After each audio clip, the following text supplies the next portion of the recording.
Haemoglobin એટલીમાં ખબર પડે છે ને, છોકરીઓમાં 15 ગ્રામ હોવું જોઈએ, છોકરાઓમાં 16 ગ્રામ હોવું જોઈએ. તમારું 14 થી 15 ગ્રામ, તમારું 15 થી 16 ગ્રામ હોવું જોઈએ. તમે 13 ગ્રામથી નીચે આવો, તમે 12 ગ્રામથી નીચે આવો એટલે તમને થાક લાગે, કંટાળો આવે, ભાંજવું ના ગમે, ભણવું ના ગમે, રમવું ના ગમે, સ્ટેમિના તમારો ઘટી જાય. એના માટે સરકારે ગોળી આપે છે ને બાપુ. હું ઘણી વખત પૂછું કે સાહેબ ગોળી આપો છો? અરે કે સાહેબ ફાયરિંગ કલમ રહીએ છીએ, પણ મારા બેટા કે ગળી જા આમ કરે, મારા મોઢું આ બાજુ આમ કરે એટલે ફેંકી દે. બેટા મફત ગોળી સરકાર આપે છે એનો મતલબ એવો નથી કે સામાન્ય ગોળી છે. એટલી બધી પાવરફુલ ગોળી છે ને, એને જો ભૂખ્યા પેટે લો ને તો અત્યારે ઊંચો કરી નાખે, ઉલટી કરી નાખે. એટલી પાવરફુલ ગોળી છે. એ જમ્યા પછી લેવાની છે, અને જમ્યા પછી તમે લો, તમારા પાસે સ્ટેમિના આવશે. એસએલજીની એટલી 7 ગ્રામ કે નીચે હોય ને તો 3 આપો અઠવાડિયા, કોઈ આડઅસર નથી આવી. અને એટલી તમે સ્ટેમિના લાગશે. અને દીકરીઓ માટે ખૂબ ફાયદાકારક છે બેટા. કારણ માસિક ધર્મ વખતે માથું દુખવું, કમરમાં ચૂંટાળો થવો, પગ ચૂંટાવા, આ બધા જ પ્રશ્નોમાંથી દીકરી બહાર આવી જશે. અને માથું દુખે એટલે દીકરી શું કે મમ્મી ચા કોફી બની આપ. નહીં બેટા, ચા કોફી નથી પીવાની, ઠંડા પીણા નહીં પીવાના, મીઠું નહીં ખાવાનું, આરામ સત્તાની બાબતમાં કાળજી રાખવાની. આ ગોળીનો ભરપૂર તમે ઉપયોગ કરો. જેનું 10 ગ્રામ આજુબાજુ હોય એને 2 ગોળી આપો, અને 7 ગ્રામથી ઓછું હોય એને 3 ગોળી આપો અઠવાડિયામાં. અને પછી તમે છોકરાઓને સ્ટેમિના જોજો, રનિંગ કરાવો, ખોખો રમાડો, કબડ્ડી રમાડો, થાક નહીં લાગે એમને. એ ગોળી એટલી પાવર કરવું આરોગ્યનું ચેરમેન હતો, મને ખબર છે. તો આનો ઉપયોગ કરો. હવે મોબાઈલ ધ્યાન આપજો બેટા. ભયંકરમાં ભયંકર જો રમકડું કોઈ હોય ને તો મોબાઈલ છે. જેને બનાવ્યો મોબાઈલ એ ઝુકરબર્ગનો મેં લેખ વાંચ્યો હતો 20-22 વર્ષ પહેલા. એને લખ્યું હતું કે મેં મોબાઈલ રૂપી રાક્ષસો તૈયાર કર્યા છે. શું કર્યું છે? મોબાઈલ રૂપી રાક્ષસો તૈયાર કર્યા છે, જેના લીધે દુનિયાના દરેક ઘરની અંદર એક આંધળો, એક બહેરો અને એક પાગલ તૈયાર થઈ ગયા છે. શું કીધું એને? આજથી 25-30 વર્ષ પછી દુનિયાના દરેક ઘરની અંદર એક આંધળો, એક બહેરો અને એક પાગલ તૈયાર થઈ રહ્યા છે. એટલે હું મારા દીકરાને 10 વર્ષનું થાય ત્યાં સુધી મોબાઈલ ટચ કરવા દેવાનો નથી. 11મા વર્ષે સ્માર્ટ સાદો ફોન આપીશ, 12મા વર્ષે 15 વર્ષ પૂરો કરીને 16મા વર્ષે એને સ્માર્ટફોન આપીશ. હવે 11-16 વર્ષની ક્યાં વાત કરીએ? અત્યારે તો 1.5-2 વર્ષ શેડ્યુલ મારો બેટો હોફળો નહીં રહેતો. મમ્મીની પત્તર ફાડી નાખે એટલે મમ્મી કે બેટા બેસ. અને પછી તમે મોબાઈલ આપો ને, મારો બેટો મોબાઈલમાં ફક્ત ઓળખી પડશે 30 કલાક તમને નહીં આવડે એવી ગેમો કાઢશે. અને 2-2.5 કલાક સુધી મમ્મીની યાદ નહીં કરે, તે ખાવાનું યાદ નહીં કરે. પણ બેટા મમ્મી હોય, ભાભી હોય કે કાકી હોય, કહી દેવાનું ત્યાં મોબાઈલ લઈ લો, પડાઈ લો. કલર રડતો મોઢું નહીં પડે એમાં કહી દેવાનું. કારણ કે 10 અને પોતાના રૂમમાં રાખવાની ના પાડે છે બેટા. અને પોતાના રૂમમાં રાખો ને રાત્રે તો તિજોરી કે કબાટ હોય ને તો એમાં મૂકી અને બંધ કરી દો દરવાજો, તો તમે રૂમમાં રાખી શકો છો. એ રૂમમાં રાખવાની ના પાડે છે. એટલે સુધીર ચૌધરીએ 7 મોબાઈલ મૂક્યા હતા અને વચ્ચે મકઈના દાણા મૂક્યા, અને પછી બધા જ મોબાઈલ એકી સાથે રિંગ આપી તો મકઈના દાણા ધાણી ફૂટે એમ ઉછળીને જતા રહે. આટલો પાવર આ કિરણોનો છે. એટલે બેટા મોબાઈલને શક્ય ત્યાં સુધી આપણા જોડે રાખવાનો જ નહીં. અને તમે બધા કોઈ દુનિયાદારીનો મોબાઈલ આવ્યો એટલે મોડા થઈ જાઓ છો. આજુબાજુનું કશું ફોન જ નહીં. બેંગ્લોરમાં હમણાં 12 મહિના પહેલા મેં જોયું હતું, જો છોકરી રાતના ટાઈમે જતી હતી મોબાઈલ જોતી અને આગળથી બસ આવી, એને કંઈ દેખાયું નહીં 10 વાળા કોઈ કારણોસર એવી ટક્કર મારી કે ઉછળીને થોડા પટકીને મરી ગઈ. મારા ભાઈ કહે બાપુ મરી ગઈ. હું બાપી કરે એવું હવે. અને બાપી કહેવાની છે આ તો મરી જાય, સારું થાય પેપરમાં આવવાનું, મોબાઈલ જતો મરી ગયો તો બીજી છોકરીને ખબર પડે કે આગળથી મોબાઈલ જોવા ના જાય. અને હું તો બેટા રાત્રે મોર્નિંગ વોકમાં નીકળું ને, શું બોડીનો મેં જતી હોય ને તો ધ્યાન કે ઠોકા મને કે દાદા જમ માર્યું તો ચખ મારી જમ માર્યું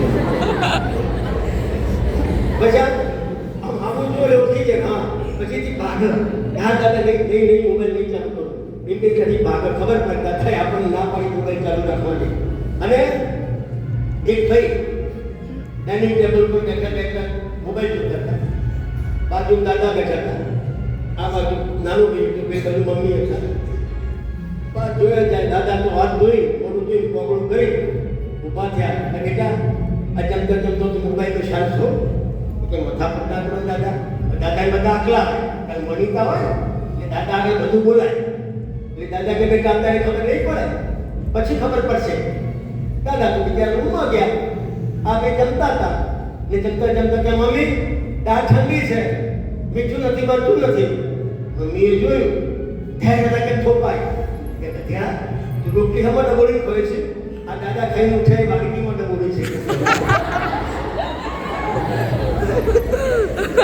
દાદા પર કોકલા કરેલા ગરફા પાડેલા ઉભારો તો દાદા બહાર આવ્યા કે શું થયું કે તમારા છોકરાએ પરાક્રમ કે હું તો કહેતો તો પછી ખબર પડશે પણ કે હાલ ખબર પડી એ બેટા તમે મોબાઈલ વાપરો ના નથી પાડતું તમારી કોઈ પ્રશ્નોની જરૂર હોય તો ગૂગલ ઉપર તમે પૂછી શકો છો પણ પછી એનાથી ઇન્સ્ટાગ્રામ ને રીલ બનાવવાના આ બધું બંધ કરી દો ગેમ રમવાનું એ બધું બંધ કરી દો બહુ ભયંકર વસ્તુ છે જરૂર પૂરતો ઉપયોગ કરો એની ના નથી તમે લેસન લાવો છો બધા ક્યાં નહીં કરો છો કે તો ખરું તો પણ કે સુરત દાદા આવતા હોય ને તડકે બેસો 7:30-8 વાગે કોથળો પાથરીને રોટલી પાથરીને ખાટલો પાથરીને કે ખુરશી પાથરીને વાંચવાનું હોય કે લેસન કરવાનું ત્યાં તમે બેટા 1 કલાક બેસો પછી જુઓ તમારો કેવો પાવર આવે છે એ સૂર્યના અષ્ટ સિદ્ધિનો વિધિનો દાતા એ જ એના કિરણનો તમે પૂરેપૂરો લાભ લો બીજું એવું કહેવાય છે કે પાડે તાલી 108 એને કદી ન બોલાવવી પડે વાર 108 વાર 108 ખબર પડે છે હે હું આ તો એક ક્લાસ કે હાલમાં મેં તમને કહ્યું બાકી હું 55 તાલી પાડું છું કઈ રીતે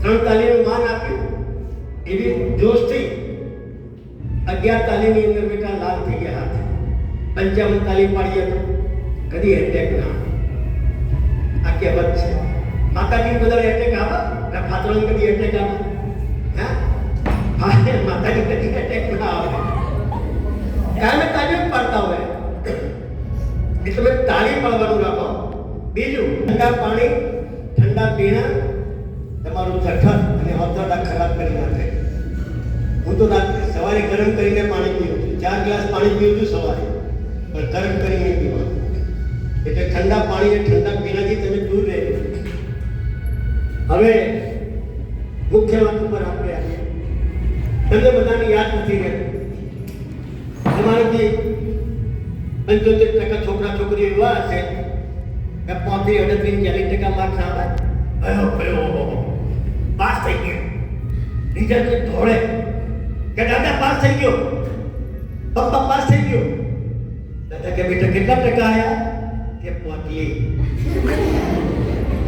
આ 48% મેં થોડી ના આવડે તો બીનો કૂતરો ઘરનો નહીં ઘાટનો નહીં ઉછીને ઉભો રહ્યો પણ બેટા હું તમને એક પદ્ધતિ શીખવાડું 60% કરતાં ઓછા માર્ક્સ આવે ને તો મને ફોન કરવાનો કે દાદા ગપ્પા મારી જગ્યાએ પાછા આવો મારા 58% આવે એટલી તમને ચેલેન્જ આપું છું કઈ પદ્ધતિ છે ધ્યાન આપો બેટા કે જ્યારે સાહેબ ક્લાસમાં ભણાવતા હોય ત્યારે એક જ લક્ષ ગુરુજીને પાટ્યું બીજું કંઈ ના દેખાવું જોઈએ એને અધ્યયન કર્યું કહેવાય જેટલા પાઠ ચાલી જાય બધા જ પાઠ એના દિવસે ઘેર જઈને વાંચી જાઓ એના દિવસે કેમ કહું છું કે તમને યાદ આવશે કે મેં ક્લાસમાં શું શીખ્યા અને અત્યારે મેં શું વાંચ્યું એક ફકરો એક લીટી તમને યાદ આવશે એને વાંચન કર્યું પછી પુસ્તક બંધ કરી દો અને યાદ કરો કે મેં શું વાંચ્યું ને ક્લાસમાં શું શીખ્યા એને મનન કર્યું કહેવાય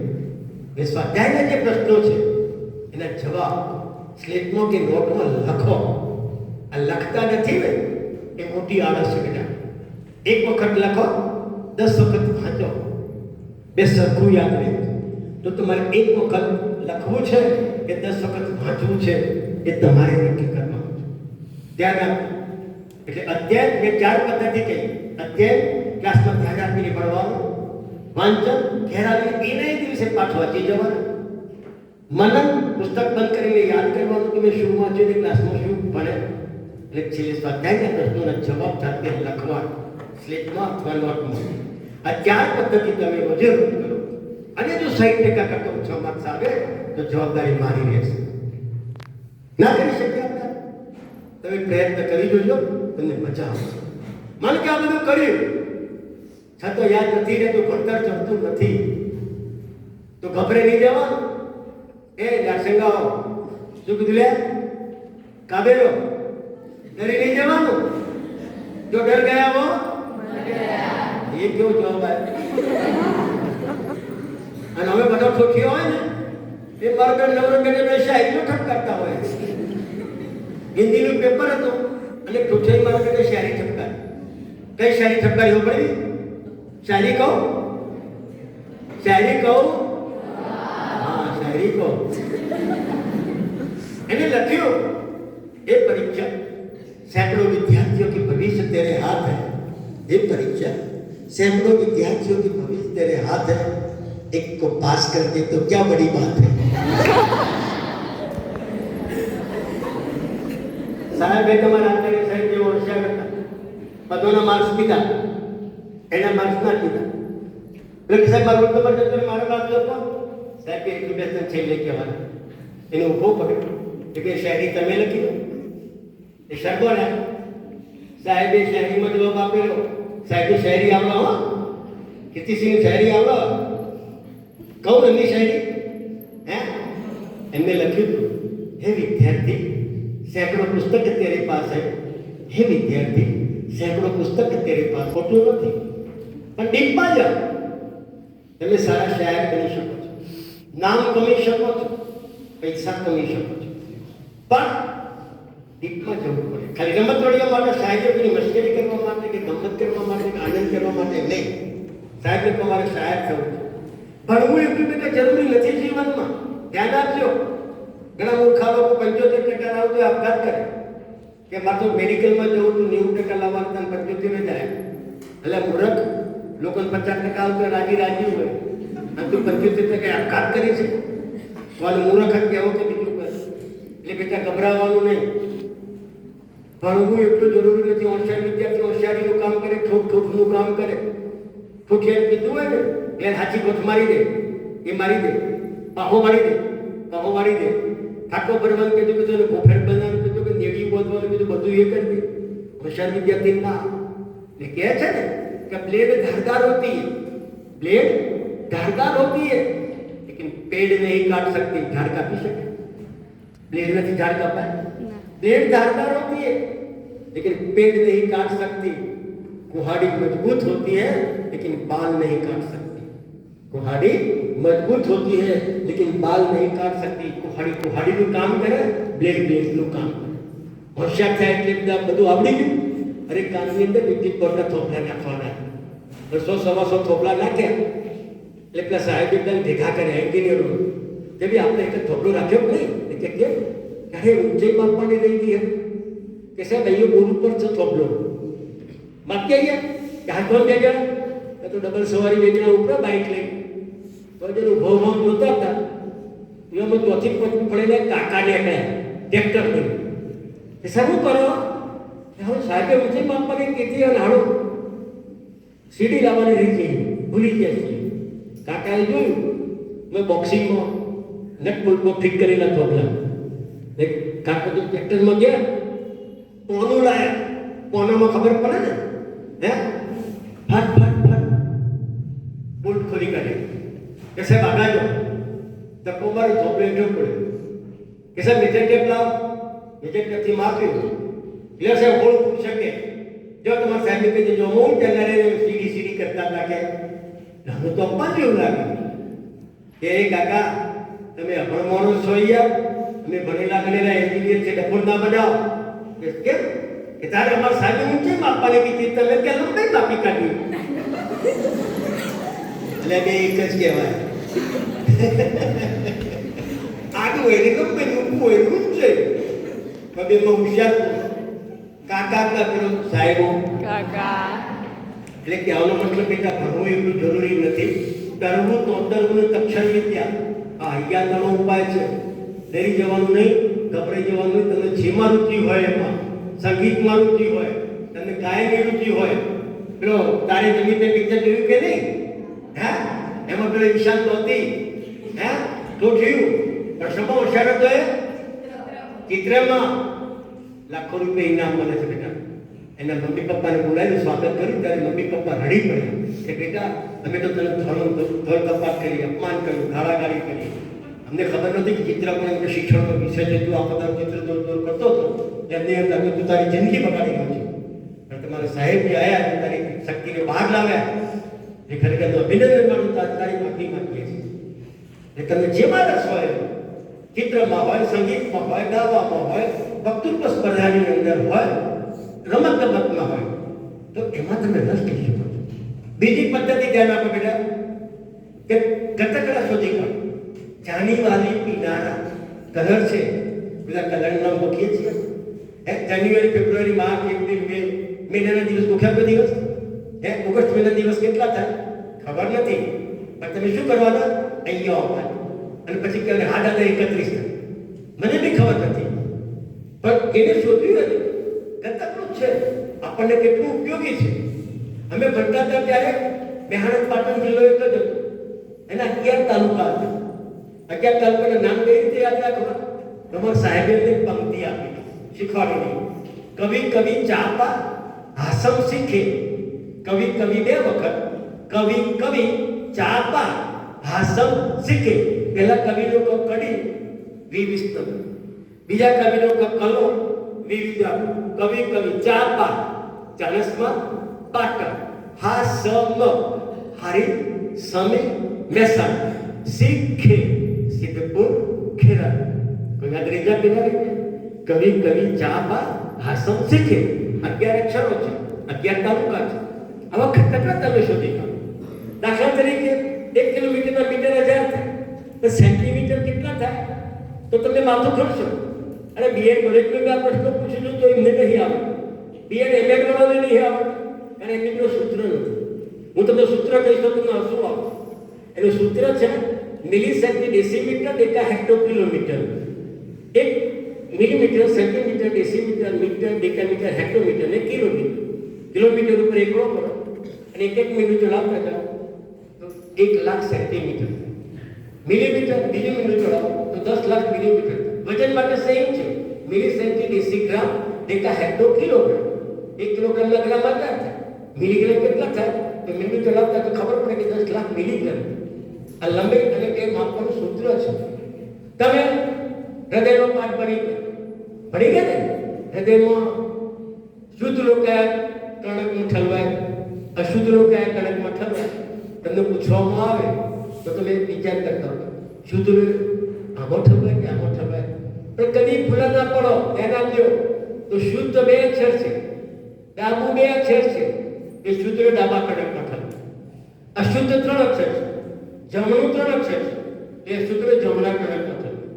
યાદ રહી જાય કે હે? ત્રિદલવાલ ક્યાં આવે? ત્રિદલવાલ ક્યાં આવે? તો જમણું કર્ણક, જમણું ક્ષેપક, જમણું 3 અક્ષર છે. ત્રિ એટલે 3, એની વચ્ચે ત્રિદલવાલ. ડાબું કર્ણક, ડાબું ક્ષેપક, ડાબું 2 અક્ષર છે.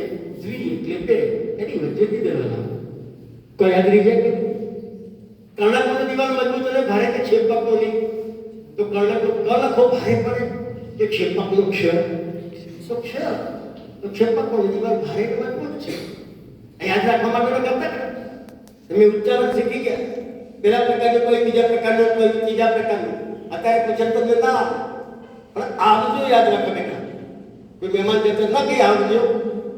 આ વ જો પેલો અક્ષર આ આધાર. એનો આધાર વચ્ચે છે એ પહેલા પ્રકારનું ઉચ્ચારણ. બીજું વ પર વજન ભાર, ભાર બિંદુ વચ્ચે છે એ બીજા પ્રકારનું ઉચ્ચારણ. જો એટલે જોર કરવું, પ્રયત્ન પણ વચ્ચે છે એ ત્રીજા પ્રકારનું ખ્યાલ. સાધનોમાં સા, સુ, જી, સાણસી, સુડી અને ચીપિયું.